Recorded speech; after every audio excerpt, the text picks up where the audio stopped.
राजस्थान कर्मचारी चयन बोर्ड द्वारा करवाई जा रही थर्ड ग्रेड शिक्षक भर्ती का इंतजार खत्म हो चुका है।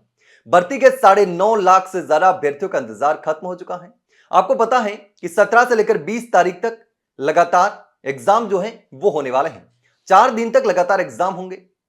ऐसे में तमाम अभ्यर्थियों की जो तैयारी थी वो लगभग पूरी हो चुकी है। 12 तारीख से आप ई प्रवेश पत्र जो है वो भी डाउनलोड कर सकते हैं। बोर्ड ने वेबसाइट पर जो है वो जारी कर दिए जाएंगे।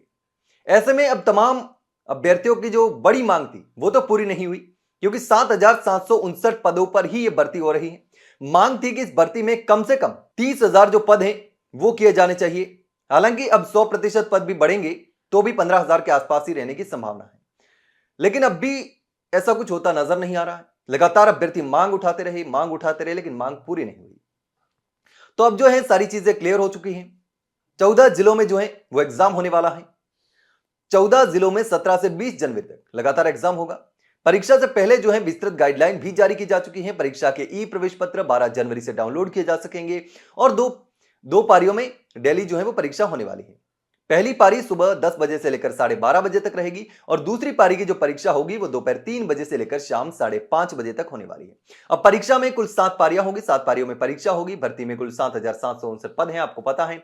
लेकिन इसमें लेवल 1 में जो है वो 5636 पद हैं और लेवल 2 में 2123 पद हैं। विशेष शिक्षा के लिए इसमें कोई पद नहीं है।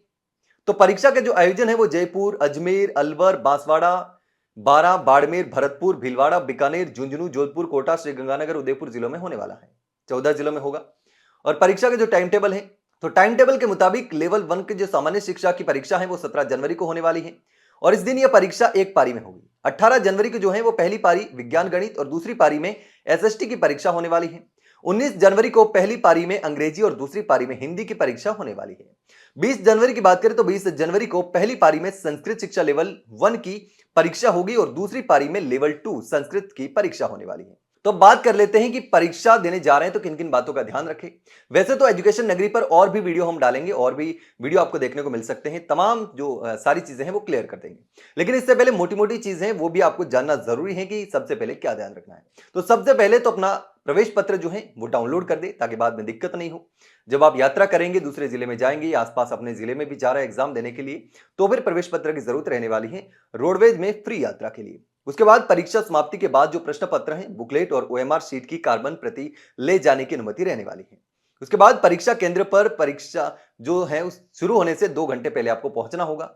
1 घंटे पहले गेट बंद हो जाएगी, तो 2 घंटे पहले पहुंचना जरूरी है ताकि आप सही तरीके से चेक हो सके, सही तरीके से निर्धारित स्थान पर बैठ सके। इसके बाद प्रोविजनल ई प्रवेश पत्र, फोटो युक्त पहचान पत्र, आधार कार्ड से पहचान सुनिश्चित की जाएगी, यानी कि ऐसा पहचान पत्र जिस पर आपका फोटो हो वो जरूरी है। तो ये तमाम चीजें हैं जिसको लेकर के कर्मचारी चयन बोर्ड ने जो वेबसाइट है उस पर भी सारी जो गाइडलाइंस है वो जारी कर दी है। वहां से भी आप देख सकते हैं कि क्या क्या चीजें ध्यान रखनी है। लेकिन आपको मोटी मोटी चीजें तो ध्यान में रखनी ही है। मेटल की चीजें आपके पास नहीं होनी चाहिए, आपको पता भी है। कोशिश करें कि जींस ना पहन के जाए, ऐसा कोट जैकेट नहीं पहन के जाए जिसमें बड़े बड़े मेटल के बटन बने हुए। स्वेटर पहनकर जाए सामान्य सा, जिसमें ताकि कोई दिक्कत नहीं हो। मतलब कपड़े ऐसे पहने जिसमें मेटल इस्तेमाल ना किया हो।